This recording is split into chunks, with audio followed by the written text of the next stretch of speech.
Alright, so I guess I decided to make a video about books because I recently obtained like a whole bunch, and I got a bunch of stuff signed at Toronto Comic Arts Festival. So I'm gonna show those off and then show you what I got in the mail yesterday.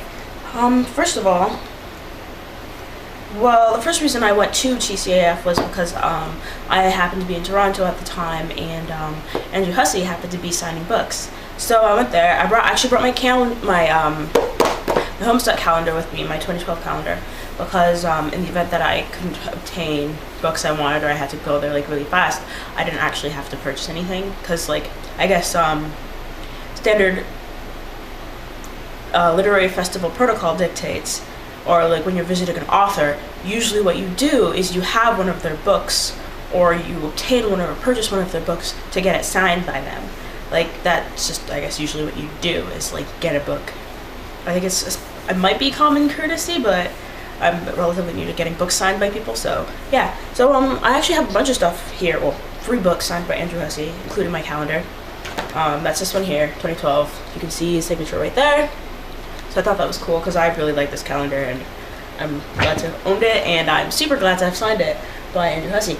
Or rather, have it signed. I also picked up Problem Sleuth because first when I went upstairs to buy all the comics that I wanted to get, they didn't have Homestuck in stock, like first one or second one. But then afterwards, when I went downstairs to get the stuff signed, they had both the first one and the second one up for sale right in front of where you get the signature. So while I was upstairs and I didn't know that had happened, I got Problem Sleuth #1, which I should probably start reading just because like I've heard it's pretty good, and there are a lot of Problem Sleuth references in Homestuck, and I've already read Jailbreak, so that's kind of like Jailbreak has a whole bunch of references in Problem Sleuth, so might as well bridge that gap. So I got the book. I'm gonna start reading that soon, and there's a signature.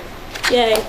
I also got Homestuck #1, which I'm actually really excited to get through because even though obviously I've read the webcomic, it's kind of like, from what I've read so far, it seems kind of like it's you know, like how you play a video game and then they have guidebooks. It's kind of like that. So it's pretty cool to see because it is pretty cool to see just because like there's a lot of behind the scenes stuff that you haven't really learned about yet, or you don't really know if you're just reading the comic. I've only got to page 6 because I was reading in the car, and if I read stuff in the car it doesn't bode well for me. But I also got that signed, and all the ones they had at TCAF, or granted the one I picked up was one of the embossed ones, so that's pretty cool. I don't know if you can see that there, probably. Yeah, so that was kind of neat because I know he was I think he was selling those on, was he also selling those on Topatico for I think $6 extra? But I got that book for $20, and then I got it signed right there, so that was really cool. That's the end of the Homestuck merc I got. I grabbed a couple other books because when I was looking at the TCAF site before I went there, just to plan everything out, I came across like some debuting books, like they have that little advertisement on the side. So I picked up By This You Shall Know Him by Jesse Jacobs, and My Friend Dahmer by Derf, Backderf. I haven't read My Friend Dahmer yet, but I read By This You Shall Know Him yesterday, and it was actually pretty depressing. I found it kind of sad. Like, it's a really cool book. Like, it's a really neat thing to look at. Obviously, but I got this signed too, and he drew a little dude up there, so I thought that was cool. This is a really cool book. I'm just gonna show you the first couple pages. I don't really know if whoever's reading this would ever have a chance to read this by themselves, but it's just a really neat book. So if you manage to pick this up, or if you get the chance to look at it even, or read through it, I recommend taking that chance, especially if you're the kind of people who like kind of I don't know if you'd call it existential science fiction, like stuff about gods being aliens or humans having been designed by aliens, stuff like that. It's cool stuff like that. Yeah, it's pretty neat. I really enjoyed it. I would say it was tragic, but it's kind of tragic in the way that, say, well, maybe less tragic than Kafka's Metamorphosis, but it was weird overall, and then like tragic secondarily. I don't know if that makes sense. Granted, I thought Kafka was kind of secondarily straight, primarily tragic, so whatever. My Friend Dahmer I haven't read yet, but I'm looking forward to it. Ta-da! I also, well, granted, every single book I got from TCAF I got signed, so there's that signature. Cool. This guy went to school with Dahmer. So, yeah.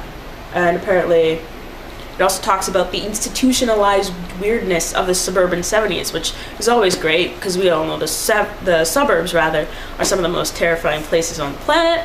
And the 70s, sometimes, if you place surrealistic fiction in the suburbs, it just gets scarier. And then if you place surrealistic fiction in the actual modern age, kind of, because I know we're living in the postmodern age, which is just funny, but the actual modern type suburbs, Leave It to Beaver, all that stuff. Granted, I think those were the 60s, but if you place stuff there, it just gets super creepy. Also, I got some books off the internet a while ago, and then I guess they just came in. I started reading this yesterday. It's Aimee Bender's Willful Creatures. It's a book of short stories. I read a couple of them, or I think I read about 3 of them yesterday. They're pretty, oh look, this one's signed too. Cool. I think I remember reading that in the eBay description. That reminds me, I should probably go leave reports for these books. So yeah, I read Death Watch, End of the Line, and Off yesterday, or this morning at 2 o'clock. And they're pretty cool. They're cool short stories. Well, maybe cool's not the right word for it. I picked it up because what happened is I was on the internet and I was about to use the phrase surrealistic fiction in communicating with somebody, and I'm like, I don't know if that's actually a phrase. So I decided to go look it up, and one of the hits was this, and I started reading some of the synopses of the short stories, and I'm like, hey, this sounds pretty interesting. I wonder if I could find a cheap copy on eBay. So I found a cheap copy on eBay. This, in hindsight, is really a cheap copy because it says $32.95 Canadian, $22.95 American. I got this for $8 American, so, and it's signed, so I don't even know how this managed to get sold or something. Wow. I find some cool stuff on the internet. It's a good idea. I also got some kids books from online too, for together I think they cost me about $7, because I think they cost maybe $1 each and $3 shipping or something. It's How to Fight a Girl and How to Get Fabulously Rich, both by Thomas Rockwell. Both of them, obviously, they're the same series. The first book is How to Eat Fried Worms. I was actually reading that, or rather I read it to my little sisters a couple weeks ago, and they really enjoyed it, and I really enjoyed it because I really enjoy that book. I don't know if you've ever seen the How to Eat Fried Worms movie. If you have seen it, okay. If you haven't seen it, that's even better. But if you have seen the movie and you have not read the book, go read the book, because it's totally different and a million times better. I read the book before I watched the movie. I did not enjoy the movie because I loved the book so much, and the movie is entirely different from the book. I mean, if you're expecting to watch a movie of the book, you're just going to be disappointed. It might have had its own merit, but because I had read the book and I expected it to be the same, I was severely disappointed. So yeah, I'm actually pretty excited to get into these. I have a whole pile of books over there that I have to read. I have some books from I think last Christmas or the Christmas before that I have to read. Mysterious Skin and Hocus Pocus by Kurt Vonnegut. I have a couple Neil Gaiman comic books that I have to read still. Sandman, second volume. And this one whose title I forget, but it's in hardcover, and I got it for $10, so yay, cheap books. So, yeah, I guess I can read stuff and then talk about them on camera. Sounds like a good idea. Yep.